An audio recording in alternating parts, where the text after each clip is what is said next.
Welcome to Build a Business Worth Buying, the podcast where seasoned entrepreneurs, M&A experts, and world-class operators share behind-the-scenes stories of building, scaling, and selling remarkable businesses. I'm your host, Aaron Allpeter, and every week I sit down with people shaping the world of acquisitions, founders who've cashed out, buyers with bold strategies, and advisors who help make deals happen. This is not a podcast for beginners. It's for those who know the grind and want actionable insights to make their next big move. Get ready to take notes, rethink your strategy, and hear untold stories of what it takes to build a business worth buying. Welcome. Well, we've got a great conversation today. Someone who I've known for a little while and really admire, Stephen Miller. He is the general manager of Sourcify. He used to work with us at ISBA before he took over that role. Stephen's probably just one of the most fun people. He used to be a whitewater rafting guide, right?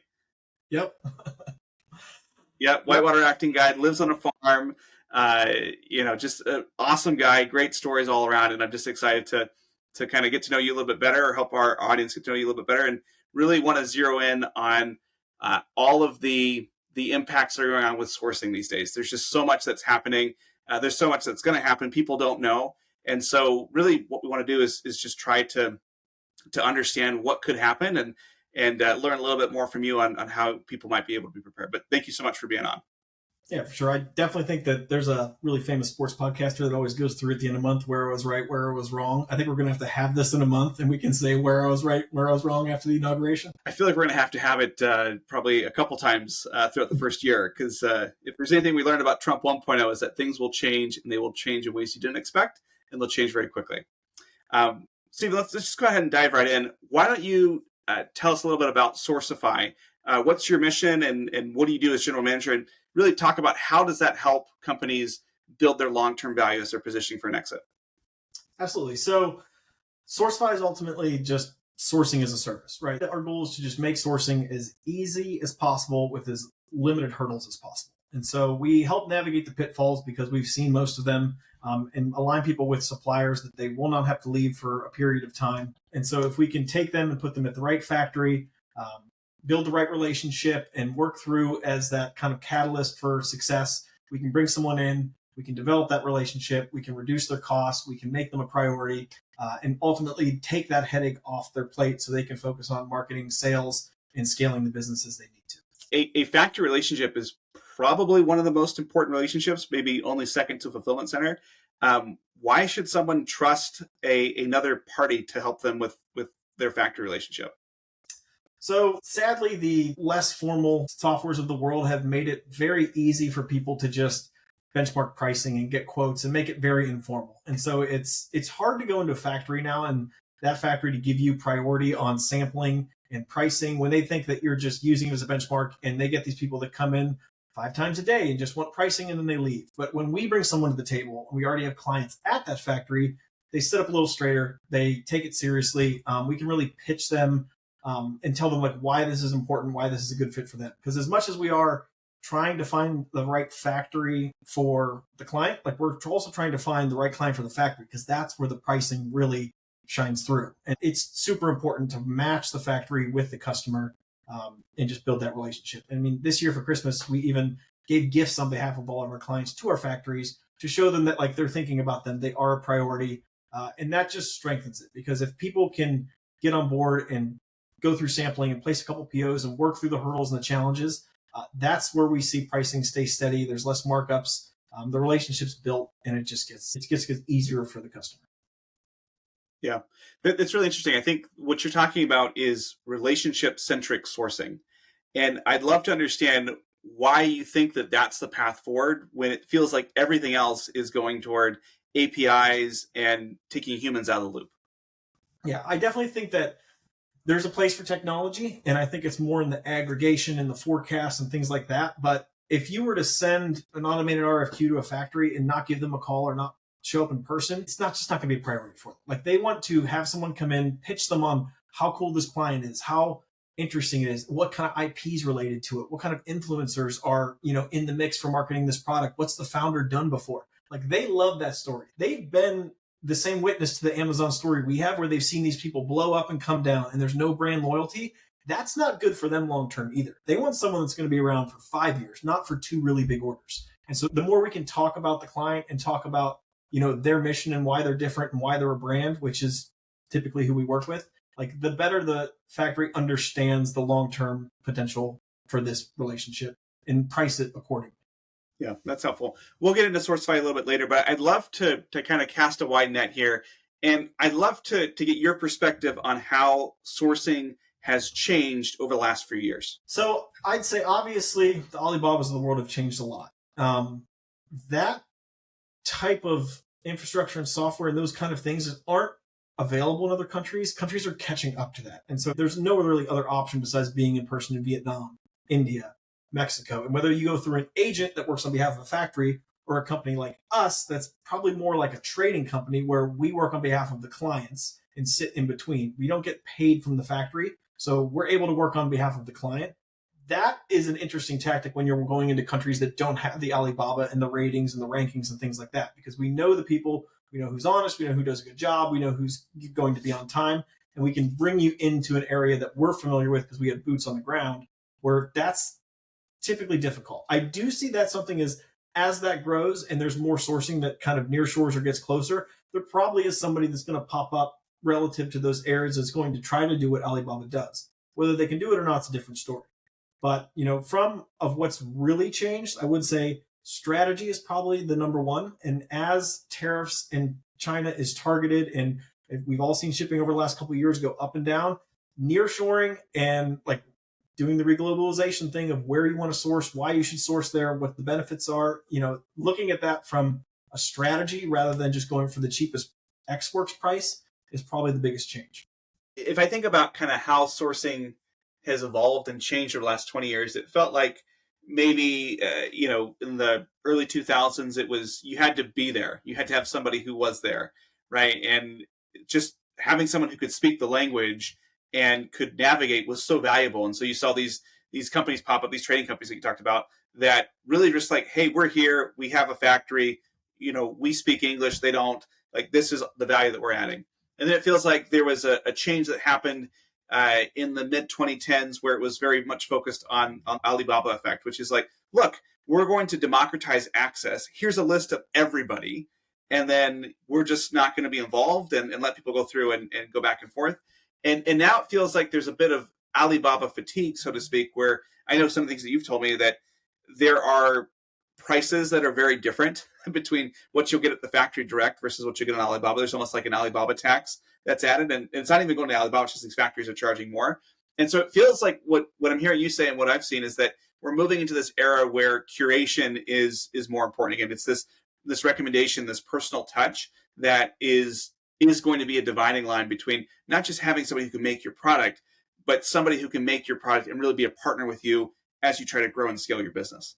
Yes, which is huge for product development. And it's also huge for any kind of issues that pop up.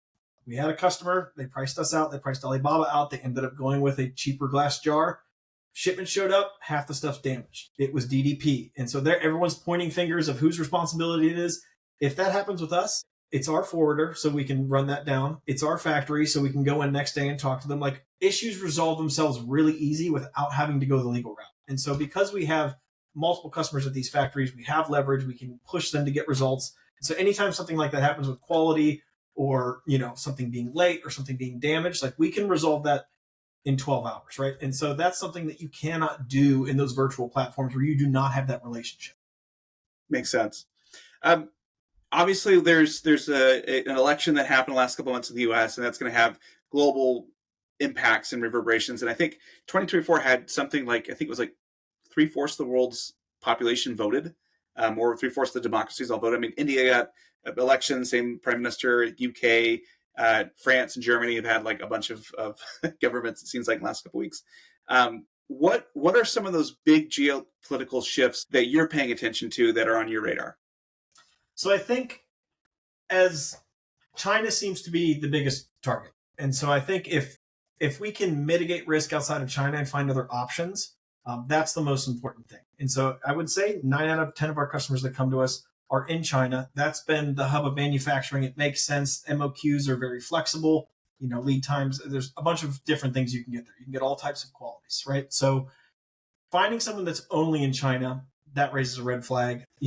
You should at least have 2 countries on your docket. And so to do so, I look at one, China's going to get hit the worst. And then I look at what is going to be made an example of. Like you've seen Trump come out and say he's going to tax Canada, he's going to have tax Mexico, unless they do something that benefits the U.S. And whether that's sharing some of the border items on the Canada side, or in Mexico, it's the same way. Like he's going to hold that over their head unless they help pay for the border potentially. And so like if they can mesh those things together and he can get a win out of that, he may drop the tariff. But at the same time, we're seeing Mexico start to put tariffs on goods coming into their country, like fabric that is made, transformed, changed the country of origin, bringing in through NAFTA into the United States duty free, where that would have been taxed at 13 to 25% out of China.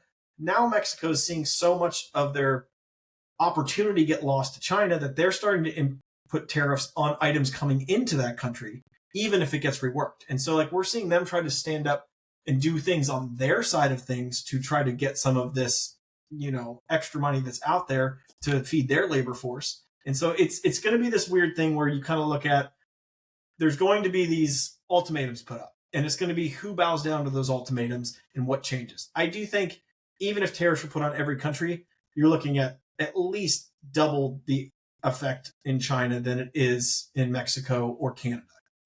India kind of seems to be going under the radar, same with the Dominican Republic. But things are always changing. I would say anywhere there's typically a democracy, like South Korea or any of these other places we've seen kind of be more allies to the US, they're probably going to be safe. And so as we move over to India and other areas like that, and as Africa starts to develop as a manufacturing hub, like those become very interesting. So for me, I'm going to look at what's changing at all points, what rules change, what areas are opening up to new manufacturing, and I'm always looking to grow in those type of areas. I feel like so many people today are just like, oh, I have to get out of China. China's the worst.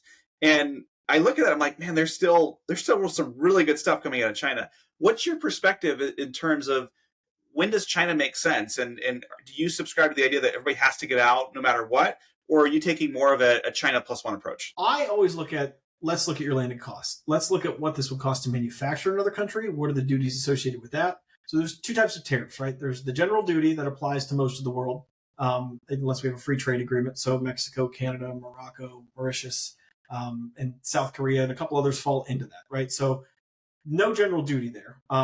General duty is usually not the huge impact. Section 301 tariffs are the Trump tariffs that are specific to China. Like for swimwear, for instance, you could end up paying 7.5% general duty anywhere from the world, but another 18-19% if it comes out of China. And so all of a sudden you start getting to 25% really big. So now you look at that from a landed cost standpoint. Just by going to another country, you can spend 25% more and still break even. And you might even shave off time and logistics. Are you affected by Section 301? If I see that, I say, yes, it's worth looking around. If you're not, there's a lot of things that still aren't subject to Trump tariffs. I mean, like art and hobby stuff, school supplies, like there's various things that have, whether it's lobbyist groups or they're just not targeted because the revenue's not there and it doesn't make sense. Like there's still a lot of HTS codes that you should go to China, bring it to us and say, okay, what are you making? How much does it cost? Like how much is just wasted money, just in duties and tariffs? And so we can look at that. And if we can get rid of it, you can get rid of all of Mexico. You can get rid of the Section 301 tariffs by moving to India. And so like looking at it from a holistic, like landed cost of what your total breakdown is really paints the picture of whether you should leave or not. But there's still, I would bet 30% of products still probably make sense to make in China. Really? Well, that high. Is there a world where whether it be because the supply chain is such that only this particular item can come from China? I'm thinking like something like solar panels, that despite the tariff, there really aren't any viable alternatives to meet a sufficient quality. Like, are you seeing that as well? Or is it something where it's pretty easy to pick up and get equal quality? You might pay a little bit more, but go to the country next door and you're gonna be fine. You can find a way to make anything anywhere. Even if you were doing assembly there or moving it to a free trade zone, reworking it and pulling from multiple countries to get the pieces, there are certain things that you're only going to get in China from like a raw materials, or at least the molded material, but that's more subject to MOQs. Anybody will take it on if the MOQs are high enough. They'll figure out a way. There's great engineers everywhere, but that takes 20, 30, 40,000 units at a consistent level over consistent months. And so most of the brands we deal with, they have peak volumes, they're just getting into retail, it's up and down, right? And so unless you are very consistent and you have decades of history where you know your forecast and you're averaging super high quantities, it's hard to take it to somebody that's going to build out something custom for you. It's also very expensive to go through the molding and usually some cost share on the machinery. Like when you're large enough, like, the Unilevers of the world have no problem doing this, right? But it's for the $30-50 million company, that's tough. And so that when you get to that point, for instance, smaller companies, we deal with a lot of pre-launch companies. They start at 500 unit, 1,000 unit, 5,000 unit MOQs. That really is hard to take anywhere outside of China. Unless you are hitting a product category that country absolutely excels in and has built out and, hit economies of scale at, that's really hard to move if you are at a low MOQ. That's where China really makes sense. Why is it so hard for Mexico to do 500 units, or why can't Canada do 200 units or things like that? Like, is it because the labor is so much cheaper in China? Is it because the manufacturing equipment is so much better? Like, why is this so hard to make just a few things? It's more so capacity, but on the number of suppliers. You can always find someone in China to make most things, except for this week of the year where everyone's booked up before Chinese New Year. For the most part, there's somebody out there. Whether they are the best at what they do and they have a lower reject rate on some things, or they're on time more often, you can sacrifice things and get, a worse supplier, but you'll always find capacity in China. The machinery's there, the manpower's there, it's not an issue. When you move into Mexico, there is not, or India for that matter, there is not just endless amounts of capacity. And so right now, everyone's looking to nearshore or go to a different area. And so when they have a $100 million company come in that's looking for a 300,000 unit MOQ of something, and a $30 million company come in that's looking for 30,000 units of something, they're going to go towards the economies of scale and the efficiencies. And so they're always going to side with the person with the higher MOQ if they can. And so there's a lot of competition right now. And so those countries don't have to lower their MOQ and make sacrifices on lower margin runs, because the setup, the tear down, everything's the same, right? And so, I would say it's more of a product of the capacity of the country is really what's driving the MOQ versus the demand. And so right now, there's not very many people that are not looking at other areas outside of China. And these factories know that they have kind of the pick of the litter to choose the best and most efficient client, whether that's from a price standpoint or from a consistency standpoint. They kind of have their options to choose. Got it. And is this really a function of, there's just 100 potential suppliers for every one in Mexico, in China? Or is it the fact that in order to be more flexible, you're going to have less automated production, you're going to have more people, and they just are cheaper, or there's more available workers in China? I would say that that's kind of a two-sided question. So in Vietnam and parts of India and certain other places, the cost of living is lower than China. The labor rate is lower. There is less automation, but you can see prices get beat in Vietnam. That's not that crazy to see that you leave China and you actually find a lower price. You can find the right factory if it's the right fit and it hits their type of machinery and their type of MOQ and it hits their sweet spot. You may find a diamond in the rough and you get cheaper pricing than China. China is not always the cheapest on the pricing scale, but I will say that they are very efficient. If we look from a quote standpoint, my quotes take 4 weeks in Mexico, 3 to 4 weeks in India, 4 weeks in Vietnam, week and a half, 2 weeks in China. They are on it. They do this every day, and there's a ton of people that are doing it. And so the chances of finding someone that is looking for work that's competent is a little bit better. When you go to Mexico and China, I would say that there's less factories that are in a network that are vetted, that are brought up to speed, or whether they hit, they can pass a BSCI or SEDEX audit, or, hit any kind of ANSI testing. That is less in other countries. And so you have a smaller group to pull from that are qualified, as we would say. And so because of that, there is less capacity and you are fighting over a smaller amount with a larger group of people. Got it. That makes a ton of sense. So, for an oversimplification, it has been, for the last 25 years, China has been the factory floor, and everybody and their mother has moved production to China. And now that's no longer the right idea for most people long term. Where do you see that production shifting to? And what's the pace of that shift that you're seeing? Honestly, if you look at the companies in China, there's companies that own multiple factories. They are finding it, depending on the Section 301 tariff, if there's a 25%, 20% tariff on something, it's not that crazy for them to, like I said, labor costs are cheaper in Vietnam, probably Cambodia as well, Myanmar, Philippines. They can actually close that factory down move the equipment over, open it up across the border, and all of a sudden they're not paying these tariffs. They're 25% more competitive from a landed cost standpoint than they were before. Maybe a little more difficult logistics, but that can be figured out. So as you look for, like, I would say it's not absurd. I went and quoted a product out in Mexico last week, and 2 of the 3 bids were China-owned manufacturing facilities in Mexico. And so it's not crazy to think that it's easier for them to move the machinery than lose the business. And so they still know that if they have a couple factories, maybe if they have 10, 8 need to stay in China, but like they're also looking to diversify risk as well, just as we are. And so it is not going to be crazy to think that the people that are really good at manufacturing in the world just find a different place to manufacture. And they find labor in a different area that's cheaper, that's less subject to tariffs. That's probably what we see in the next 3 to 4 years. That's interesting. You mentioned India and Vietnam and Mexico. What other regions are poised to grow aggressively here in this new world? Places with good infrastructure that have a workforce that's, can be employed on these type of products. I think, at a lower cost of living allows you to make things responsibly in an economical manner and to pass the needed audits of, the wage. Because if you go and do an audit on a factory, like a social audit, it's going to look at not just what they're paid per hour. That's not the letter grade you get on that. It's what they get paid based on the cost of living in that area. So you can have somebody score higher with lower wages in an area that may be a way cheaper cost of living. So as China's cost of living continues to go up and Vietnam stays kind of stable, like you can actually overpay and have a very lucrative, hourly rate for someone in Vietnam and still be paying less than in China. As I think about everything that's happening right now, one word comes to mind, and that's uncertainty. We don't know what's going to happen in the Trump administration. We don't know what's going to happen geopolitically. We don't know what's going to happen economically. Like there's just so much stuff that's here. And so as you think about, if you were talking to a brand that was like saying, hey, I have a plan. I want to exit in the next five years.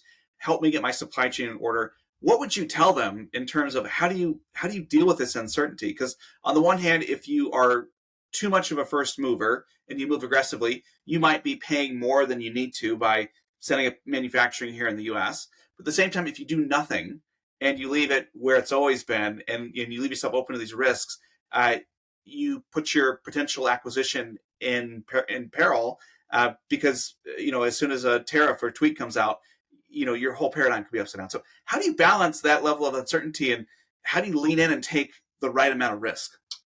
So I think there's some tire kicking that goes on that says, okay, can I assemble this somewhere else? Like maybe I love my fabric, or we have people that love their tanneries, over in Western Europe, and they do not want to move them anywhere else in the world. So it's like, okay, can we take that fabric and can we move it somewhere and bring it into the country duty free? And is assembly something that we can nearshore? So like breaking down the product of like what you can do in different places and still get exactly what you want.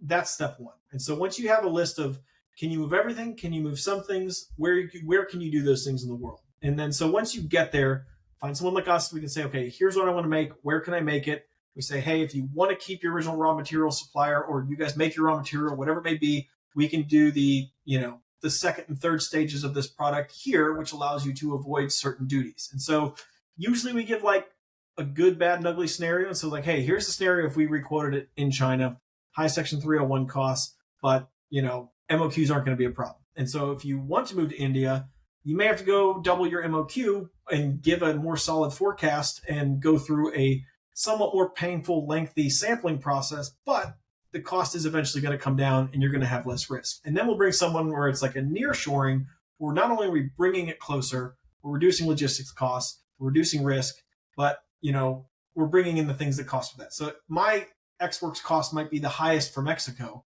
but when you bring into all these other factors in the landed cost, it actually looks a lot better from an end standpoint with less risk. And then from how far you go into that, like, great, you have a price. What do you do? Molding can be expensive depending on the type of product. If you're in apparel, it's easy, right? You go in, you run through a couple $100 in sampling, you're at the front of the line essentially if something changes. If you proceed to do nothing, no sampling, no audits, no anything, and then these rules change, everyone's going to be fighting for that spot. And if you haven't even gone through sampling or fabric selections or look through swatch cars, or giving them CAD files, they're not going to entertain you because there's going to be other people that are farther along in the process. And it's essentially, the quickest to money for them. No one likes sampling. No one likes the product development process. So the farther you are through that, whenever those rules change, the better situation you're in. Got it. And so what I'm hearing is that you've got to be almost okay with burning some effort and saying, look, we're going to qualify these other factories, these other countries, knowing that we may not ever need them, right? And so that's kind of what I'm hearing from you is like it's better to have that optionality than go through. Do I have that right? Yeah, correct. If you are saying, I'm doing this in case, that makes sense to them, right? And so if you don't go in and say, I've got a 10,000 unit order and hold it over their head and then not place it, because that's not going to go over well when you come back. They're going to say, heard that song and dance before, see you later. But if you go in and say, hey, I'm waiting for things to change, I'm willing to even just pay a little bit extra for, sampling to have a priority in there and hold my spot and get through this process. So if things do change, this price is entertaining to me, but until things do, I'm going to stay in China. That's an honest answer that factory can live with. And then you're at the top of their mind as soon as rules change. They're going to say, hey, we can count on this business coming back. This is how much this guy produces. I expect to hear from him. Yeah. So let's kind of keep going down that thread, because my question was going to be, how do you get a good relationship with the factory and maintain that relationship even if you're not moving production? Is it something where you recommend that people talk to that factory every quarter and check in? Do you suggest they move some portion of their production over? Do you pay them like a retainer or something so that they're always there for you? Like, how do people go about just making sure that they don't inadvertently burn a bridge, and as soon as things change, they're in the same line as everybody else? Yeah, I mean, we try to just be transparent. We have usually other customers at these factories, so they know that there is a higher chance that this is going to go through, and we'll be transparent with them of, we think this guy's benchmarking, kicking tires. This is just a safety net. And if we go in and say, hey, this is a safety net, you're probably not going to get put to the front of the line for sampling or anything like that. But if you can be flexible on your sampling and costing, knowing that they're going to be flexible when you're going to place your order, that's a good relationship, because they are going to have high and low times. But I would not say it's hard for us to go in and be like, oh my gosh, this person's going to be such a good customer for you. Can we skip to the front of the line for sampling? Can you make these molds real fast? We got to get this out before Chinese New Year. And all of a sudden they don't hear from them until June. That's bad on us. And so to keep our reputation good and keep getting favors when we really need them, we ask for our customers to be transparent with us, and we're transparent with their factories. No, that's great. I think that this element of risk and uncertainty is certainly a theme that's going to continue. When you think about brands that are trying to future-proof their supply chains, is there anything else that you would add there in terms of how they go about just making sure that they don't give one way too much versus the other way? Like, how do you get it so that you're in a position where the risks are known and you have ideas and outlets for each one, so that when you do get approached by a potential acquirer or investor or whatever, you're able to say, hey, here are the risks, here's what we know about them, and then here's what we do, and here's this plan. What have you seen that works really well?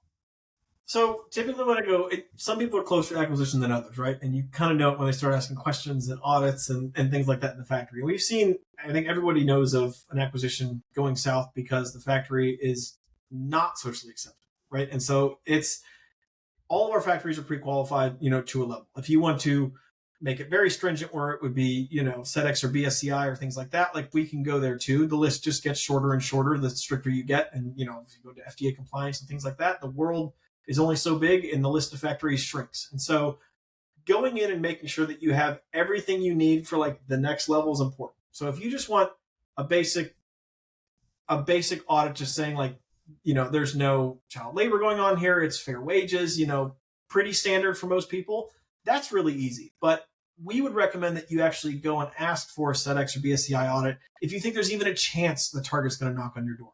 Because the last thing you want is someone that acquires you that has a lot of company or a lot of different brands in Target already, and they're like, oh my gosh, this would fit perfect with our retail opportunities. And then all of a sudden you don't qualify. And so then your price doesn't really make sense anymore because it's lower than it should be. And it's just not competitive. And so getting our people set up for the next step, which is very similar to what ISBA does, is super important. So making sure that we're we're in there with up-to-date audits. Any kind of compliance is updated yearly and given to all of the founders, whether it's FDA compliance, EPA, whatever that may be. We make sure that everybody's up to date on what it is. So if an investor or an acquirer does come knocking, everything's there for presenting. Yeah, so that's a really interesting point. Are there different thresholds or tiers that you think about when it comes to certifying a supply chain? So what I mean by that is if I'm a pre-revenue company, I probably don't need to go do BSCI or do all these other things that I might need if I was going to be acquired by a billion-dollar company. And so what is the right level of certification or the right level of quality for each of the different tiers that you would see as a company is going on that journey? So I'd say the minimum is you talk to a factory and you ask for a recent social audit that's been done. Now, you did not pay for that audit. You can see how old it is, but you don't really know what happened there. Maybe you know the third party and it's a vetted third party that did it, but that gives you an opening of, are there any red flags? And so then the second stage is you do your own social audit. You go through one of the various third party people that are out there in every country and you get it down, and say it comes back bad. Or some areas, just the cleanliness or whatever it may be, are not acceptable, but something that's fixable. You put in, a work in progress plan and say, hey, you have 6 months to get this figured out, and you go recheck it again. As long as they're making progress and improving, we've seen that be totally okay with inquirers. Like, hey, this was the original audit. This is where they're at 6 months from now. They put some processes in place to fix them, and they scored higher. And so that would be like the next level. The other thing is, you don't even want to worry about it, and you want to go for those really, extravagant, detailed, expensive audits that if you have one of those, you can pretty much sell to any retailer. Yeah. I think I like Lululemon, Nike, Walmart, companies that have been burned in the past with negative press in their procurement. They've got very, very robust audits. So I think a lot of times what you're saying is if you can say, hey, show me when the last time you were audited by Walmart, that's probably a good indication, even though you haven't. Maybe you don't even see the outcome, but knowing that they've gone through that bracket and that Walmart's working with them or was working with them could be a helpful piece that's there. That's great.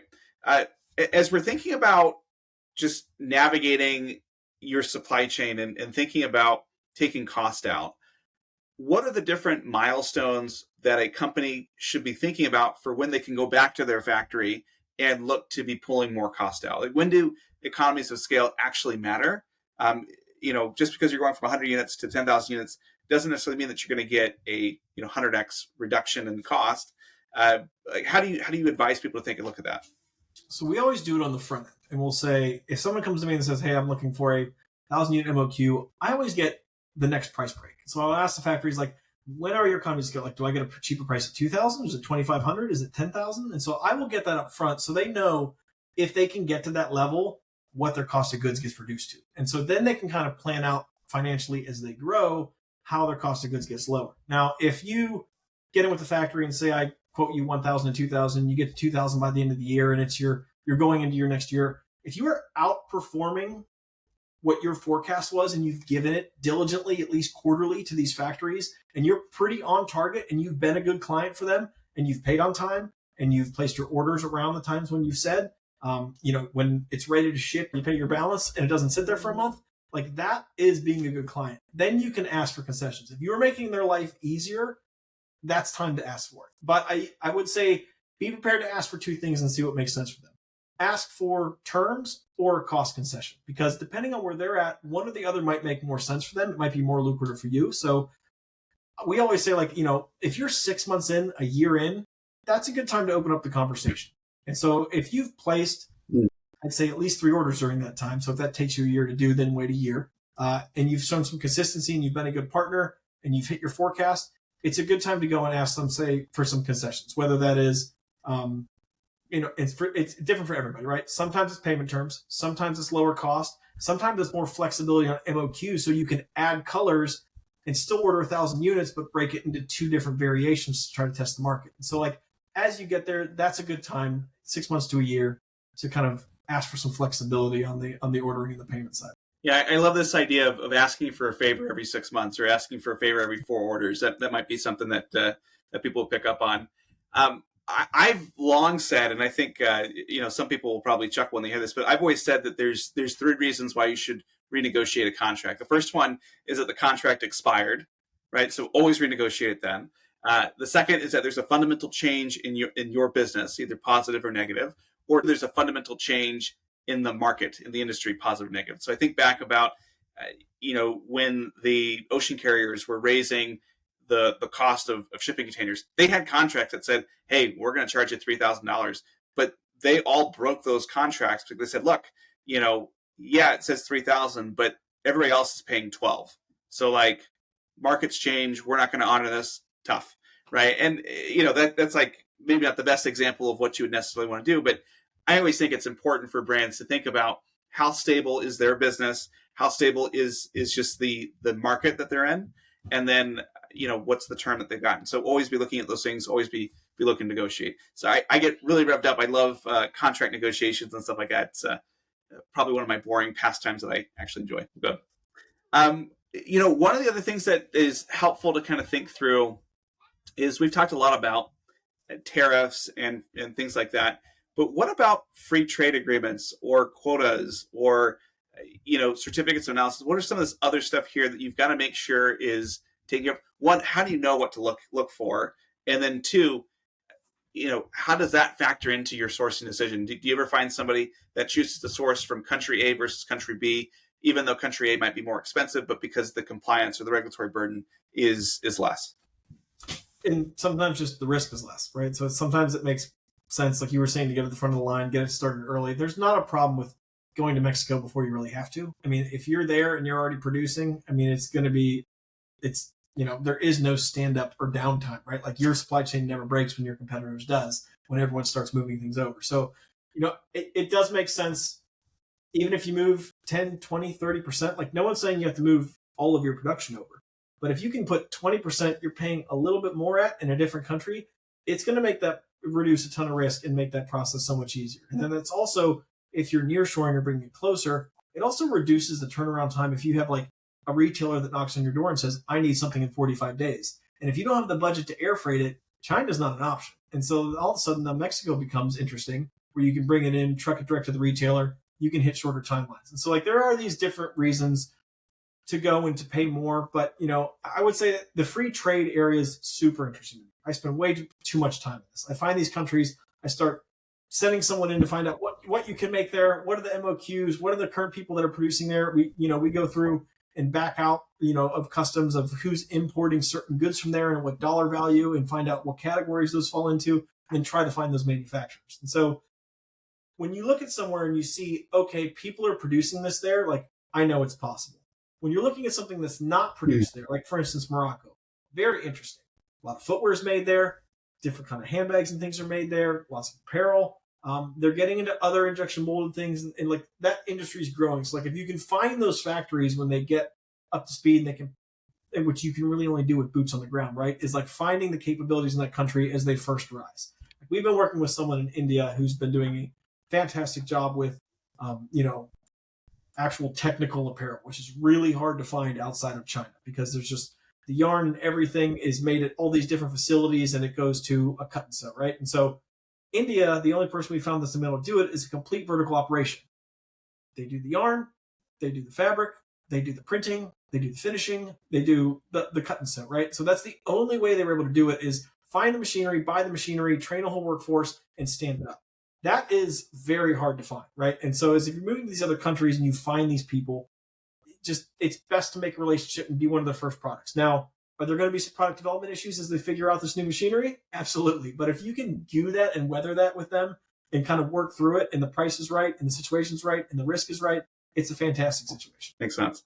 What are some of the most common sourcing mistakes you see people make? Going for the cheapest price possible. I would say that. Interesting. I have Say more. People come back to me or come to me because they left for somebody else, and then all of a sudden 4 months have gone by and they haven't even seen a sample, or they finally get the order and it's an absolute mess. And so I would say that there's a level of competency you need to hit, and I think there's a large price range, right? And so like if you're not going to score a 10 out of 10 on the on the hourly wage if you're the the lowest price. So it's like, as you give concessions, like levers have to move, right? Like either people are very underpaid and the quality is bad, and but you're getting a great price, or it's somewhere in the middle. And so I think that as these kind of level out where you're paying a living wage, you're hitting the right quality, you're hitting the right timelines, like it is not ever going to line up to the cheapest factory.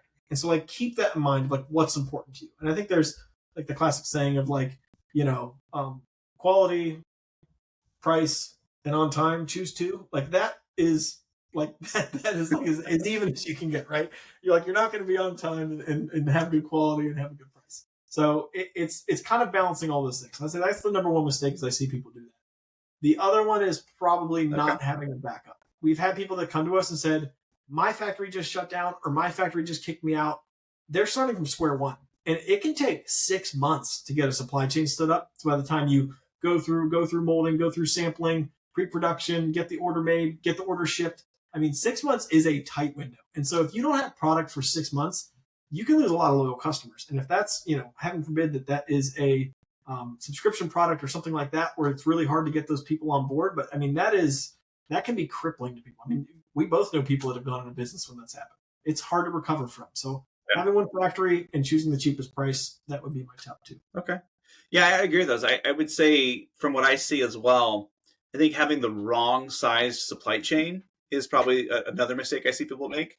And so it's this idea that, they're pre-revenue, like, well, this factory is used by Procter and Gamble and I want to be in there because I'm going to be the next $1 billion company. And I think that there's an art to making sure that you find the right partner for your right stage. It doesn't mean that you are with that person forever, but the person who launches you is probably different than the person that you're going to exit with, right? Maybe not, but you have to kind of go into this and say, all right, this is a 2 or 3 year agreement. So let's look at this and what do I realistically think that I'm going to sell in that 2 or 3 year agreement? And let's source for that.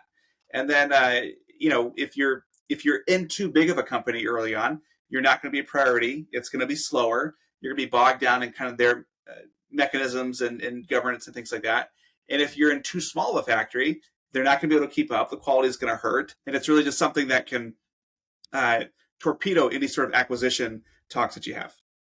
I think the other important thing is when you enter into a factory for the first time, you should be at around the lowest MOQ they're going to entertain. Like you do not want to enter into a factory where you're at like the highest MOQ they're really going to entertain and you're at their economies of scale already. Like you want room to grow, but you don't want to be way too small where they want to entertain you. So like finding that that factory that fits you for the next few years is super important. Like that's why we always quote multiple MOQs. We see where the price breaks are. We had a huge eyewear company not too long ago where they ordered millions of frames a year, right? And so, but they hit economies of scale. And one of these factories is 20,000 units a month, and they produce 200,000 units a month. And so the price looked great on the low end, but like as you grow, if this factory were to pan out and rules were to change with different tariffs, it would never be a solution to hold all the capacity, right? It would only be even though, and it was in a free trade zone as well. And so it's interesting how you can piece these together, and it really depends on like what you want. When you diversify, if you have a bunch of factories that do a bunch of different things and you're spreading your sales pretty thin, you're never going to get that leverage on price, but you're going to have way less risk if something happens. It's going to be easy to move that capacity over to another factory. But if your ultimate goal is like driving price down, like you kind of need to be at 1 or 2 factories. And so have one on deck that takes a little bit and have one that takes the majority and leverage that spend to get the best price. Yeah. So kind of 2 questions there is how big do you have to be in order to say, hey, a second factory makes sense? Because obviously if I'm only doing a couple of $1 million in revenue, it probably doesn't make sense for me to spread out that spend into 3 factories. And so I guess when do you look to say, all right, once you're spending $10 million, $50 million, $100 million, that's where it makes sense to have multiple factories as you're thinking about. And then the second question would be, when you're entering into a new factory, how big of a client do you want to be with that factory? Do you want to be the number 1 client? Do you want to be the smallest client? Like, how do you balance those sorts of things? That kind of goes along with that MOQ. I don't think you ever want to be someone's number 1 client, unless there's some co-investing, which we've seen, which works out really good, where you actually take some investment from the factory and then they're bought in and aligned with your mission. Like that is a very interesting tactic, but that would be the only time I'd want to be the factory's largest client, right? And I also think for them, the factory side of things, like they're always worried about losing their number 1 client. So they are on their best behavior. There are some benefits to it, but this is very situational, right? If the factory has scaled with you, expanded, bought machinery, been a good partner, you have less incentive to do that. But if you are working with someone that is we've seen people throw up their hands like, we can't produce anymore. And that's like, I'm not buying new machinery. I'm later in my life. Like, this is what we have right now. And so at that point, if you have a factory that's there is a ceiling to their capacity, you need to find someone else. And whether that's you start at a lower end and build up with them, or you move more of your production over to there, it's just very situational on like who you have, the pricing that presents itself. But once you do start throwing at least one person in the mix, we've seen this, you have leverage. You have to say, well, hey, this guy's going to pay me this, and he's going to do it at a lower MOQ. And so like being able to have that back and forth too, we've seen people still maintain a great relationship, go out and shop around, realize maybe they're overpaying a little bit, or they're paying a DDP price and the difference in freight has never been corrected, and getting that counter threat and going back to them, they say, you know what, we can work with you on this. We want to keep you. You're an important part of our supply of our clients.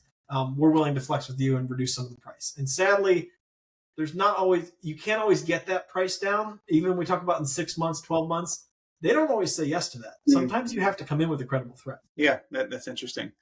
And I think it's also worth pointing out that not every factory wants to be Foxconn, right? Like there's a limit to growth here. And some factories like, look, I like having 100 people. We were very close knit. This is how I operate my life, my business. I don't have any interest in growing to 10,000 people. And so I think that's an important piece to understand. Stephen, we're coming up on time here, and we ask 2 questions each week on build a business worth buying. And so I want to get your perspective. The first one is just, what is the best example of a moat that you've seen a business build? So we had someone come in with, they had problems with IP in the past, and they went out and had their IP filed in every country imaginable. And it is a very awesome product. And they over patented the use of all directions, right? And so that was one really good example where I saw this person really protected themselves in all areas where they're going to be the only person selling this product. And then they went and found a factory, which is very appealing to a factory. If you have IP and they know no one's going to rip you off and someone's going to outperform you, all of a sudden you become a very interesting client for them. And so they want to make a relationship with you, right? Because they've all been burned by the white label industry and peaks and valleys and things like that. And so I think it's super interesting when you come in with a actual patented product. One, I do see you get better pricing, and 2, you start to get this moat. And so that's obviously the quintessential moat, right? But let's say you don't have that. If you can, for people that don't have that, let's look at the white label industry, or things that anybody could duplicate. When you go in and you find manufacturing in an area that maybe less subject to risk, you start having a lower price, and you start to work with that person, you build them up, and you have you get them to buy into product development with you. You can actually get them to do some things that other factories are just kind of rinsing and repeating, and you can actually get the product improved, and they work with you on it, and you become up with this proprietary thing, and you build a brand around it, and you kind of stand out. So if you can build a brand around your product and get the factory to buy in and start sending you different materials in the same product, or start trying out different hardnesses of silicones and putting some money and investing in this from a supplier side, most people don't have that opportunity. And so when you have a manufacturer that's flexible, willing to go outside their comfort zone to do things, all of a sudden you get a brand that's very unique, that can do things other brands can't. Because a lot of people will say, nope, if it's outside the scope of what we're already producing, we're not interested. So we've seen people come in with a very big patented product, which is super interesting. We've also seen people come in with a very flexible supplier, and they can change what they need to do to hit the market and offer a variation of a product 5 times faster than what their competitors can do. Interesting. Great. Then last question for the day. If you had to start today, how would you go about building a business worth buying? I think I would choose something. I see millions of things come through, right? And so it's I saw one the other day that was very interesting, and it was in a very, as you say, an unsexy space, very unsaturated market. No one thinks, when I grow up, I want to make this, right? It's just it actually goes kind of in line with funerals, and is kind of depressing, right? And so, but not a lot of players in that space, and so they actually, they're going through right now. It's kind of a unique product, but I thought it was super interesting. So if I was going to do something like that, I would choose an industry that is very unsexy, that people don't think about getting into. And then I would find a way to make it unique and something that's been And this type of product hasn't changed in 40 or 50 years, right? And so, and taking that product, updating it, putting it as like a D2C model is like super interesting. And all of a sudden you start having a brand. And I would absolutely, and this isn't supply chain, but I've seen so much success with people that can get an influencer or a celebrity on board. I mean, we have seen customer acquisition costs just go wild as they've changed rules in privacy settings with iOS and Facebook and things like that. But the people that are influencers that have said, hey, I'll give you a piece of equity in this company, or I will give you a percentage of sale like a royalty. Like, that's not different than Major League Baseball or retail, right? Like, so you can actually get a smaller percentage than you would pay off to retail, get these people to push your product. It's commission based for them, so they're going to push it. They're going to put it at the front of the line. And if you can work with them on the product development and develop something with them that they can sell, like the influencer piece is just amazing to me. And I think a lot of people are overlooking that. In China, they have all these like live stream buying options that like just is not made it to the US yet, that I think it will. I mean, TikTok Shop's like flirting with it right now. And I think that's a very underdeveloped, sales channel that people are now getting into. And a lot of, honestly, I don't want this to sound bad, but a lot of the people I've seen have success in the TikTok Shop space are influencers that are just going on Alibaba and trying to find something to sell. Like if they actually coupled that with like an actual supply chain expertise and quality and stood their brand out and got some IP around it, like it could be like unstoppable. It's very interesting to see how like the two sides almost don't talk to each other. That's great. Well, Stephen, thank you so much for making time today. If people want to get connected with you or Sourcify, what's the right way to do that? You can find me on LinkedIn. You can go to our website and schedule a call with me under the Enterprise Sourcing tab, or you can email me at steven@sourcify.com, and that's STEPHEN. Great. Thank you so much. We'll do this again sometime. Yep. Thank you.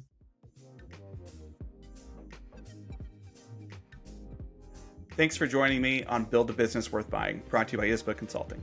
I hope today's conversation gave you real insights into scaling smarter, selling better, and thinking like a strategic operator. If you found value in this episode, make sure to subscribe, leave a review, and share it with someone who's building their own sellable business. Until next time, remember, the real win isn't just building a business, it's building one worth buying.